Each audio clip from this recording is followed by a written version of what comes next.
جب ہم قرآن پڑھتے ہیں تو قرآن ہمیں ایک الگ ہی دنیا میں لے کے چلا جاتا ہے. جب ہم سوشل میڈیا میں دیکھتے ہیں تو ایک الگ ہی دنیا میں ہمیں وہ میڈیا لے جاتا ہے.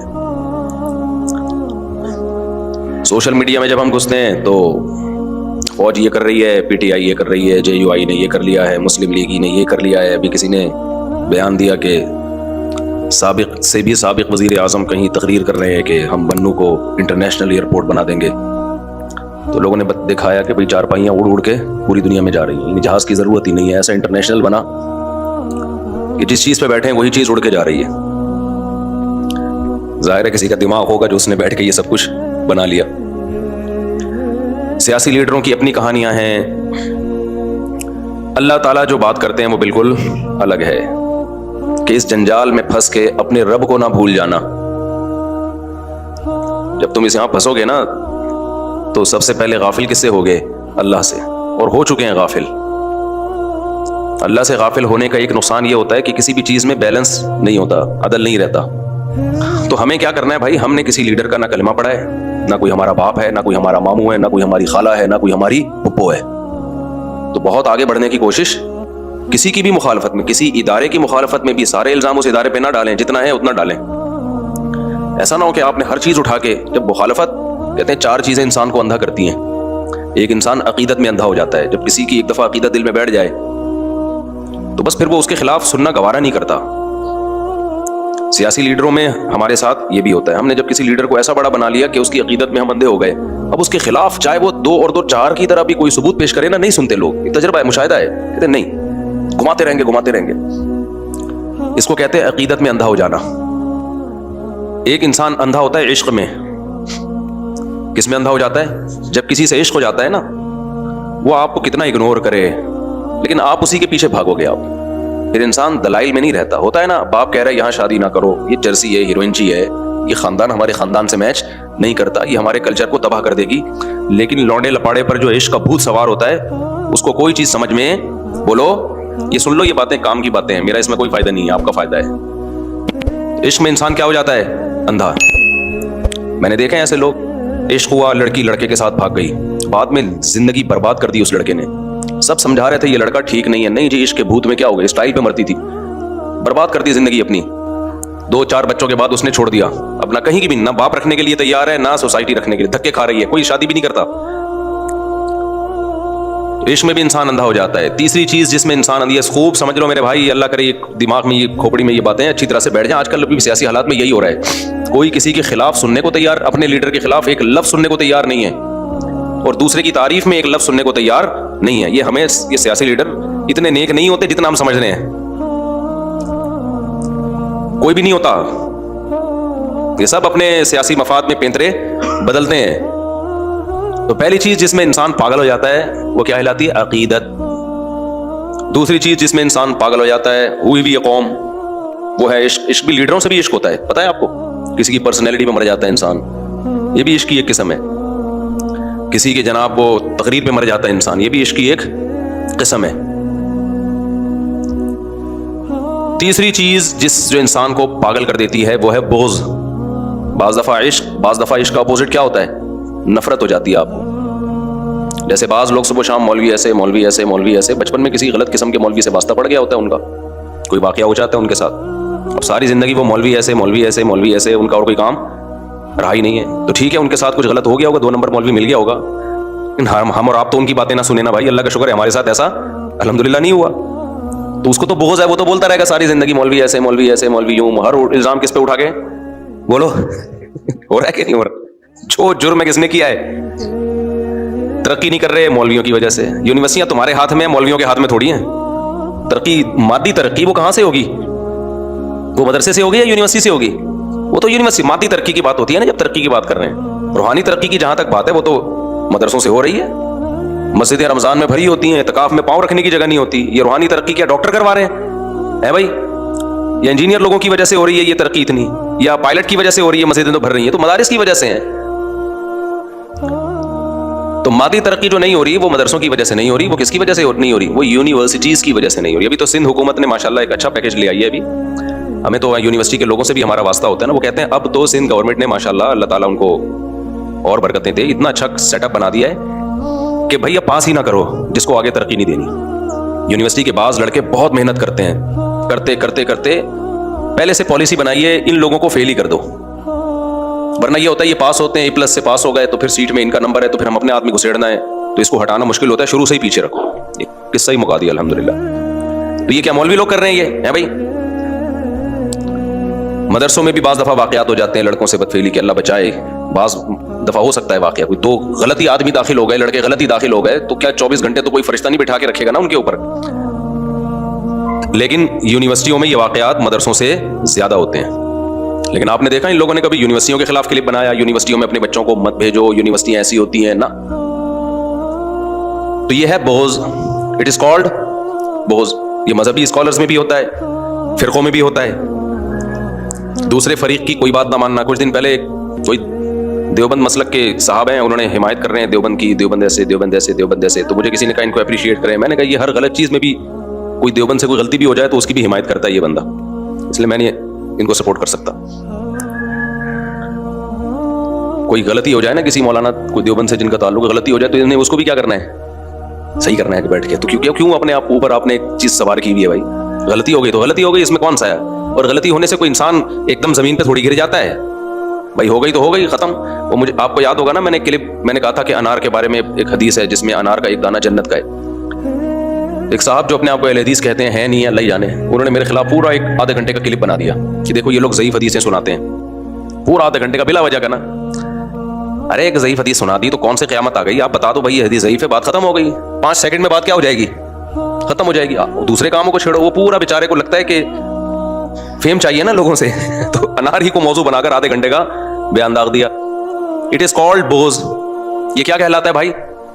یہ کسی دیوبندی کو بھی ہو سکتا ہے, کسی اہل حدیث سے, کسی اہل حدیث کو بھی ہو سکتا ہے, کسی دیوبندی سے. تو یہی چل رہا ہے مارکیٹ میں. آپ اپنی ٹھڑک نکال رہے ہوتے ہو, بغض ہوتا ہے کسی سے, دل میں بیٹھ گیا. وہ بغض کی وجوہات کچھ بھی ہو سکتی ہیں. ایک اہل حدیث عالم سے میری بات چیت ہو رہی تھی تو وہ بہت برا بلا کہہ رہے تھے نا کہ یہ حنفی لوگ ایسے ہوتے ہیں, یوں ہوتے ہیں ایک خاص مسئلے میں. تو میں نے کہا وہ تو آپ کے اہل حدیث عالم کی بھی یہی رائے ہے جو میری رائے ہے, یہ دیکھو یہ میں نے ریفرنس دیا. کہہ رہے وہ ان کا اختلاف ہے بھائی جمہور سے, ہمارے جمہور سے ان کا اختلاف ہے. تو میں نے کہا دیکھو آپ نے جب ان کی بات آئی ہے تو کتنے احترام سے آپ نے کہا کہ یہ ان کی ذاتی رائے ہے, یہ ہم پر حجت نہیں ہے. لیکن وہی قول جب میں کر رہا ہوں تو پھر آپ نے یہ نہیں کہا کہ یہ ان کی ذاتی رائے ہے. آپ نے جو ہمارے خلاف کلپ بنایا ہے وہ کتنی بدتمیزی سے بنایا ہے. اس کا مطلب آپ کو ہم سے بغض ہے. علمی اختلاف بولتے کیوں نہیں بھائی؟ نہیں ہے. تو مارکیٹ میں جو چل رہا ہے وہ بتا رہا ہوں آپ کو. کسی اور کے بارے میں رپورٹیں پیش کرنا مقصد نہیں ہے. مقصد یہ کہ ہم اپنے گریبان میں جھانک کے دیکھیں ہم کہاں کھڑے ہوئے ہیں. ہمیں بھائی ان بکھیڑوں سے نکلنا ہے, جو اپنی ذمہ داری ہے وہ پوری کرنی ہے. باقی ہم اللہ کی عبادت کے لیے پیدا ہوئے ہیں, آخرت میں ہم نے حساب دینا ہے. ایسا نہ ہو اپنے آپ کو ان بکھیڑوں میں الجھا کے ادھر سے غافل ہو جاؤ. سمجھتے ہو کہ نہیں سمجھتے ہو؟ تو تیسری چیز جو انسان کو اندھا کر دیتی ہے وہ کیا ہے؟ بغض, نفرت. مشرکین مکہ کو یہی تو ہو گئی تھی نا. بغض سے پھر حسد پیدا ہوتا ہے, جیلیسی ہوتی ہے, آدمی بس دوسرے کو نیچا دکھانے میں لگا رہتا ہے, اس کا ذاتی مسئلہ بن جاتا ہے. تبھی بعض مولاناؤں کے مسائل بھی ایسے ہیں, میں عوام سے کہتا ہوں اس میں مت الجھو, یہ ان کے آپس کے پھڈے ہیں, حالانکہ وہ مولویوں کے ہوتے ہیں پھڈے. تو بھائی ان میں سے بعض لوگ ایکسٹریم لیول پہ گئے ہوئے ہیں, ان کا آپس میں کچھ ہو گیا تو اب آپ اپنے آپ کو اس بحث میں کیوں ڈال رہے ہو؟ ہوتا ہے نا ایک ہی مسلک کے لوگ ہیں, وہ کہتے ہیں اس کے پیچھے نماز جائز نہیں ہے, وہ کہتے ہیں اس کے پیچھے نماز جائز نہیں ہے. حالانکہ کوئی اختلاف نہیں ہوتا ان میں, ذرا سا اختلاف ہوتا ہے, لیکن اس اختلاف کو انا کا مسئلہ بنا لیا ہوتا ہے. تو میں عوام سے کہتا ہوں ان مولویوں سے یہ والا مسئلہ پوچھو ہی نہیں, اس کے علاوہ پوچھو, یہ پوچھو ہی نہیں یہ والا مسئلہ. اور سارے نہیں ہوتے, چند ایک ہوتے ہیں, تو وہ ان کی انا کا مسئلہ ہوتا ہے. تو تیسری چیز جو انسان کو اندھا کر دیتی ہے وہ کیا ہے میرے بھائی؟ بغض. اور چوتھی چیز جس پہ انسان عدل پہ قائم نہیں رہتا وہ ہے مجبوری. وہ کیا ہے؟ کوئی آپ کی مجبوری اگر بن چکا ہے تو پھر بھی آپ عدل پہ قائم نہیں رہتے. جیسے ہم جب فوج مجبوری بنتی ہے نا ہمارے سیاسی لیڈروں کی, تو جو فوج کی جائز مخالفت ہوتی ہے وہ بھی نہیں کر رہے ہوتے یہ لوگ, کیونکہ ان کو پتا ہے ابھی جتوانا انہوں نے ہم کو ہے. سمجھ رہے ہو؟ جو جائز مخالفت ہوتی ہے وہ بھی نہیں کر رہے ہوتے, اور جب وہ فوج ان کی مجبوری نہیں رہتی تو پھر جو مخالفت ناجائز ہوتی ہے وہ بھی کر رہے ہوتے ہیں. تو یہی کام فوج کا بھی ہے. جب کسی کو لانا ہوتا ہے تو سبحان اللہ, ہٹانا ہوتا ہے تو ماشاء اللہ. ٹھیک ہے, میرا مقصد سیاسی تبصرے نہیں ہے. اگر میں سیاسی تبصرے کر رہا ہوتا تو پھر میں ابھی یہ بتا رہا ہوتا فلاں سیاسی جماعت ٹھیک ہے فلاں غلط ہے. یہ تو یہاں ابھی ٹاپک نہیں ہے نا, یہ تو نجی محفلوں کی بات ہے نا. میں تو ایک اوور آل اصول اور ضابطے آپ کے سامنے بیان کر رہا ہوں. اصول اور ضابطے تو وہ تو کبھی بھی نہیں بدلتے نا. تو اپنے آپ کو ان اصول اور ضابطوں سے نکالنے کی کوشش بولو مت کرو. لوگ پاگل ہو گئے ہیں بھائی, طلاقیں ہو گئی ہیں گھروں کے اندر, ان سیاسی پھٹوں میں قتل ہو گئے ہیں, اور جن کی خاطر لڑ رہے ہوتے ہیں وہی بعد میں بیٹھ کے آپس میں سلو کر کے چائے پی رہے ہوتے ہیں, محبت کا اظہار کر رہے ہوتے ہیں. تو چوتھی چیز جو انسان کو پاگل بنا دیتی ہے وہ کیا ہے؟ مجبوری. جیسے میں نے 50-50 آتا تھا نا پہلے, اس کا ایک وہ سنایا تھا, جو کمنٹری کر رہا ہے وہ کہہ رہا ہے بھائی سلیم اللہ کے ہاتھ میں, سلیم اللہ لے کے گھوم رہے, سلیم اللہ کھیل ہی نہیں رہا تھا تمیز سے, سلیم اللہ سلیم اللہ سلیم اللہ. لوگ کہہ رہے ہیں جو تماشائی بیٹھے ہوئے ہیں سلیم اللہ تو کھیل ہی نہیں رہا, کہہ رہے ہیں نہیں سلیم اللہ بہترین کھیل رہا ہے. تو لوگوں نے کہا یار تم کیا باتیں کر رہے ہو, کیسی غلط کمنٹری کر رہے ہو. جتنے تماشائی بیٹھے ہوئے تھے انہوں نے کہا بھائی یہ نہیں کھیل رہا, وہ کہہ رہے ہیں نہیں سلیم اللہ بہترین. ناظرین آپ دیکھ رہے ہیں سلیم اللہ کی پرفارمنس. لوگوں نے کہا کہ بھائی ہم جا رہے ہیں میدان چھوڑ کے نا, میچ نہیں دیکھ رہے, ہم جا رہے ہیں. اس نے کہا تم جہنم میں جاؤ, سلیم اللہ بہترین. بعد میں دکھایا, پھر رونے لگا, کہہ رہا سلیم اللہ بہت اچھا, روتے روتے کہہ رہا ہے سلیم اللہ بہت اچھا کھیل رہا ہے. دکھایا پیچھے کسی نے کمر پہ بندوق رکھی ہوئی, نیچے بیٹھا ہوا ہے, سمجھ رہے پسٹل رکھی ہوئی ہے. یعنی اس میں یہ دکھایا گیا کہ یہ جو کمنٹری ہوتی ہے نا, اس میں بھی بعض دفعہ اس کا خطرہ ہوتا ہے کہ بندہ بکا ہوا نہ ہو, مجبوری ہوتی ہے اس کی. بھائی بعض صحافیوں کی مجبوری ہوتی ہے, بعض صحافی پیسے لے رہے ہوتے ہیں, کل تک جو فوج کی حمایت میں تھے آج فوج کے خلاف ہیں, کل جو فوج کے خلاف تھے آج فوج کی حمایت میں. بعض دفعہ لفافے ہوتے ہیں, بعض دفعہ لفافے نہیں ہوتے, پیچھے کیا رکھی ہوئی ہوتی ہے, پسٹل رکھی ہوئی ہوتی ہے, بولے جا رہے ہیں, جہاں بلواؤ گے وہاں بول رہے ہوتے ہیں. تو مجبوری میں بھی انسان عدل پہ قائم بولو نہیں رہتا. تو ہمارے جو سیاستدان ہیں, ہماری عوام کو ان سے عشق بھی ہوتا ہے, اپنے والے سے عقیدت بھی ہوتی ہے, اور مخالف سے بغض بھی ہوتا ہے, اور بعض دفعہ مخالفت مجبوری بھی ہوتی ہے, کیونکہ اتنی حمایت کر چکے ہوتے ہیں کہ اب اگر یو ٹرن لیا تو لوگ برا بھلا کہیں گے, تو مجبوری بھی ہماری بھائی اپنی عزت بچانے کے لیے نہ چاہتے ہوئے بھی حمایت کرنی ہے. تو ان حالات میں آپ یہ امید رکھتے ہو کہ لوگ بیلنس اعتدال سے چلیں گے؟ بولو. تو لازمی بھی اعتدالی ہے, لازمی. اچھا, جب دو چیزیں ایک میں جمع ہو جائیں, عقیدت بھی ہو اور عشق بھی ہو, یعنی کسی سے آپ کو عقیدت بھی ہے, عقیدت کا مطلب اس کا ایک عقیدت کہتے ہیں بزرگی دماغ میں بیٹھ گئی کہ عظیم انسان ہے, اور ساتھ ساتھ عشق بھی ہو, پھر تو بالکل ہی کنٹرول سے باہر ہو جاؤ گے. سمجھتے ہو کہ نہیں سمجھتے؟ آج کل صرف عقیدت نہیں چل رہی, یا صرف عشق نہیں چل رہا, عشق بھی چل رہا ہے اور عقیدت. دیکھو یہ جو جاہل پیر ہوتے ہیں نا, ان سے اکثر عشق بھی ہو جاتا ہے لوگوں کو اور عقیدت بھی ہو جاتی ہے. عشق کیوں ہو جاتا ہے؟ یہ گلابی کپڑے پہن کے اور ایسے پھونکوں والی سرکار بن کے آئے ہوئے ہوتے ہیں, خوبصورت اسٹائل میں, اسٹائل بھی بڑا لگ رہا ہوتا ہے یار, کیا گلابی ہونٹ ہیں, پان کھایا یا پتہ نہیں کیا کھایا, ایسے خوبصورت اسٹائل. عشق بھی پرسنالٹی پہ. جو عام جاہل لوگ ہیں, پڑھے لکھے لوگ نہیں متاثر ہوتے, جاہل لوگ ہیں کہتے ہیں کیا پرسنالٹی, حضرت کا چہرہ دیکھو کیسا نور برس رہا ہے. اور عقیدت تو ہوتی ہے کہ پھونک لگایا گھٹنا صحیح, پھونک لگایا بنائی واپس. تو جب دونوں چیزیں جمع ہو گئی پھر تو بیڑا غرق. تو اس لیے پیر بنانے سے پہلے بہت سوچا کرو, شادی سے پہلے اتنا نہ غور کرو, تفتیش کرو جتنا کسی کو پیر و مرشد بنانے سے پہلے کرتے ہو. آج جو اٹھا جا کے بیعت کر کے اس کے ہاتھ پہ بیعت ہو گئے. ایسا تھوڑی ہوتا ہے بھائی. اللہ تک پہنچنے کا ذریعہ ہوتا ہے پیر و مرشد. وہ آپ کو اللہ سے ملاتا ہے نا, کیونکہ وہ باتیں ایسی بتاتا ہے جن پر عمل کرنے سے آپ کے دل میں اللہ کی محبت پیدا ہوتی ہے. تو جس کو اللہ تک پہنچنے کا ذریعہ بنا رہے ہو, اس کی سلیکشن تو بہت ہی خاندانی طریقے سے ہونی چاہیے, ورنہ وہ اللہ سے دور کر دے گا آپ کو, جیسے کہ جاہل پیروں نے لوگوں کو اللہ سے دور کر دیا. اور اسی طرح سے بغض اور مجبوری دونوں اگر کہیں جمع ہو جائیں, نفرت بھی ہو اور اس کے خلاف بولنا آپ کی مجبوری بھی ہو, پھر تو بربادی ہے.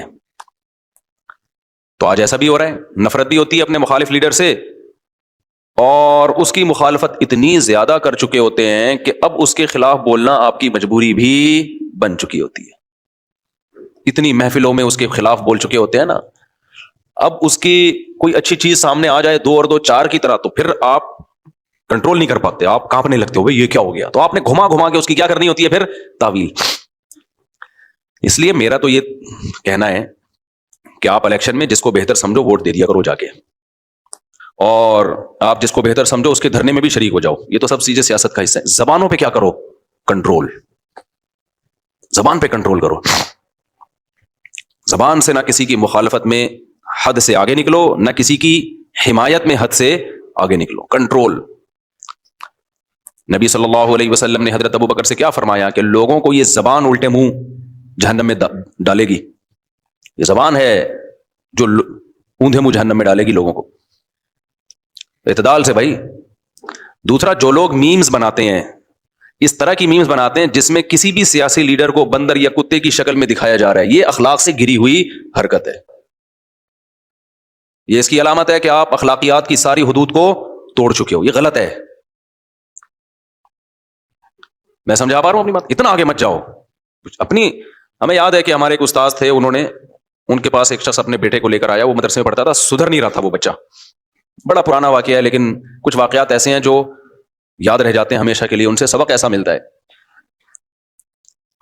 تو باپ نے کہا کہ بھائی یہ میرا بیٹا سنبھل نہیں رہا ہے, مدرسے سے بھاگتا ہے اور غلط ایکٹیویٹیز میں ہے. تو ہمارے استاذ وہ بہت ہی شفیق استاذ ہے نا, ہاتھ نہیں اٹھاتے کسی پہ. باپ نے بھی جب کہا کہ بھائی ایک دفعہ تو آپ اس کی ٹھکائی لگا دیں, تو انہوں نے ایک دفعہ لگائی اس کی ٹھکائی لڑکے کی, وہ پھر بھی نہیں سدھرا. پھر ان کے والد نے کہا حضرت سختی کریں اس کے اوپر. انہوں نے کہا بھائی میں کسی کو ٹھیک کرنے کے لیے اپنے اخلاق خراب نہیں کر سکتا, میں بگڑ جاؤں گا. جب ایک دفعہ ہاتھ چلتا ہے نا انسان کا, گالیاں والیاں, پھر یہ فری اسٹائل ہو جاتا ہے. آپ نے دیکھا ہوگا بعض لوگ گالی سے بات شروع کرتے ہیں, گالی پہ ختم کرتے ہیں. وہ کہتے ہیں اب ہماری بریکیں کیا ہو گئی ہیں, فیل. اور یہ ہے, ہاتھ بھی انسان کے ایسے ہی چل جاتے ہیں. جو بیویوں کو مارتے ہیں نا, شروع میں شاید کوئی وجہ ہوئی ہو, اس کے بعد ان کا ہاتھ کیا ہوتا ہے, چل جاتا ہے. پھر بات بات پہ پھر وہ کہتے ہیں ہمیں نیند نہیں آتی جب تک بیوی کی کٹائی نہ کریں. تو جنگلی بن جاتے ہیں, اور پوچھنے والا تو کوئی ہوتا نہیں ہے. اور عدالت میں ایک دفعہ بیگم پہنچ گئی تو کمپرومائز کا راستہ بالکل ہی ختم. تو خاندان والے تو کنٹرول کرتے نہیں ہیں کہ بھئی یہ کیسے جنگلیوں کی طرح مار رہے ہو, پیٹ رہے ہو. یا تو عورت پاورفل ہو, بعض اوقات اس کا خاندان اتنا پاورفل ہوتا ہے کہ وہ خود ہی اس کے نٹ بولٹ داماد کے جو ہے نا سافٹ ویئر اپڈیٹ کر دیتے ہیں. اگر پاورفل نہیں ہے پھر کیا کرے وہ. 4 چیزیں انسان کو برباد کر دیتی ہیں. ایک, عقیدت, اندھا ہو جاتا ہے. دوسری, عشق, پاگل ہو جاتا ہے. اور یہ ہم سب ہوئے ہوئے ہیں. آپ یہ سمجھ رہے ہیں کہ پتہ نہیں کس کی بات ہو رہی ہے, ہم سب ہوئے ہوئے ہیں. عشق میں بھی پاگل ہوئے ہوئے ہیں, عقیدت میں بھی پاگل ہوئے ہوئے ہیں, بغض میں بھی پاگل ہوئے ہوئے ہیں, اور مجبوریاں بھی ہیں ہماری. کسی کو اپنی عزت کا خیال ہے, وہ مجبوری ہے. کسی کو کوئی مالی نقصان کا خطرہ ہے, بہت ساری چیزیں. کسی کا سسرالی خطرہ ہے, اس کو بہت سارے مسائل ہوتے ہیں ہم سب کے ساتھ. تو عقیدت میں بھی. اب آخری علاج اس کا کیا ہے؟ علاج کیا ہے؟ اللہ کی ذات ایسی ذات ہے جس سے عقیدت اور محبت میں انسان اعتدال سے تجاوز نہیں کرتا. تو یہ عقیدت اور محبت پیدا کس سے کر لو؟ اللہ سے. تو اللہ کا ہر کام ٹھیک ہوتا ہے. مخلوق کا ہر کام ٹھیک نہ, ہمارے ہر سیاسی لیڈر کا ہر کام ٹھیک ہوتا ہے. اللہ کا ہر کام کیا ہوتا ہے؟ ٹھیک ہوتا ہے. تو محبت کس سے کرو بھائی؟ اللہ سے. عقیدت اللہ سے. تو اس میں جتنے پاگل ہو جاؤ ٹھیک ہے, اس میں تو جتنے پاگل ہو جاؤ, کیونکہ اللہ غلط ہو نہیں سکتا. ومن اصدق من اللہ قیلا, اللہ کہتے ہیں اللہ سے زیادہ سچی بات کون کر سکتا ہے. اللہ کا ہر کام بالکل. آپ عقیدت میں پاگل ہو گئے, اللہ کی ہر بات کو ٹھیک قرار دے رہے ہو. کوئی بات آپ کو غلط لگ رہی ہے پھر بھی ٹھیک قرار دے رہے ہو. یہی تو مقصد ہے بھائی. اللہ کی کوئی بات آپ کو غلط لگ رہی ہے تو آپ غلط ہو, اللہ تھوڑی غلط ہے. کیا خیال ہے بھائی؟ نبی کی عقیدت محبت میں پاگل ہو گئے تو سبحان اللہ, ہو جاؤ پاگل. نبی کی ہر بات آپ کو ٹھیک لگے گی تو لگنی چاہیے. نبی کی کوئی بھی بات غلط ہو نہیں سکتی. اگر ہو رہی ہے تو آپ پاگل ہو. آپ کہہ سکتے ہو کچھ لوگ عقیدت محبت میں پاگل ہوئے, انہوں نے اصل میں وہ کیا کیا, گستاخ رسول کو نا, جس پہ بلا وجہ جھوٹا الزام لگایا, گستاخی کا قتل کر دیا. تو اس سے پتہ چلتا ہے عقیدت محبت میں نہیں پاگل نہیں ہونا چاہیے. بھائی جان, یہ عقیدت محبت میں انہوں نے وہ والی عقیدت اختیار کی ہے یا وہ والی محبت اختیار کی ہے جو شریعت میں مطلوب نہیں ہے. شریعت اس محبت کو مانتی ہے جو اطاعت سکھاتی ہے. آپ کا محبوب آپ کو کہہ رہا ہے یہ کام کرو, آپ عقیدت میں پاگل ہو گئے, نہیں کر رہے, یہ پاگل تھوڑی ہے. یہ تو وہ والا پاگل ہے جو نفسیاتی بیمار ہوتا ہے. وہ والا پاگل ہماری مراد نہیں ہے, کیونکہ نبی صلی اللہ علیہ وسلم نے کسی انسان کو قتل کرنے کا جو معیار بتایا وہ ہلکا معیار نہیں ہے, وہ بہت اونچا معیار ہے. تو یہ وہ لوگ ہیں جو وہ والے پاگل ہوتے ہیں جس کو نفسیاتی ہسپتال میں جمع کرانے کی ضرورت ہوتی ہے, جو جذباتی قسم کے ہوتے ہیں, جو کیا کرتے ہیں عقیدت محبت میں. ہم وہ والا پاگل پن چاہتے ہیں جس میں آپ نبی کی اطاعت میں پاگل ہو جاؤ. یہ اطاعت میں نہیں, یہ مخالفت میں پاگل ہو جاتے ہیں, اور اس مخالفت کو اپنی بے وقوفی سے نام کس کا دے رہے ہوتے ہیں؟ اطاعت کا نام دے رہے ہوتے ہیں. اس کی مثال ایسے جیسے کوئی شخص جو ہے وہ نبی صلی اللہ علیہ وسلم کی محبت میں پاگل ہو گیا اور نمازیں چھوڑنا شروع کر دے, تو ہم کہیں گے بھائی تو وہ والا پاگل ہو گیا ہے جس میں ڈاکٹر سے علاج کی ضرورت ہے. ہم وہ والا پاگل ہے جس میں اطاعت, جس میں آپ کی مرضی کے خلاف ہو یا آپ کی مرضی کے مطابق ہو, لیکن آپ نے ہر صورت میں اطاعت کرنی ہے. تو یہ عقیدت محبت کس سے پیدا کرو میرے بھائی؟ اللہ سے اور اس کے رسول سے. پھر پاگل ہو جاؤ آپ. پاگل ہونے کا مطلب بھی بتا دوں, وہی مطلب ہے کہ پھر جو آرڈر کہا جا رہا ہے آپ نے وہ کرنا ہے. اور دوسری بات, بغض اور مجبوری, یہ 2 چیزیں انسان کو پاگل کرتی ہیں. تو یہ بغض رکھو شیطان کا. یہ کس کا رکھو بھائی؟ شیطان. جو کہہ رہا ہے اس کے الٹے چلو آپ, ٹھیک ہے, چاہے آپ کو سمجھ میں آ رہا ہو.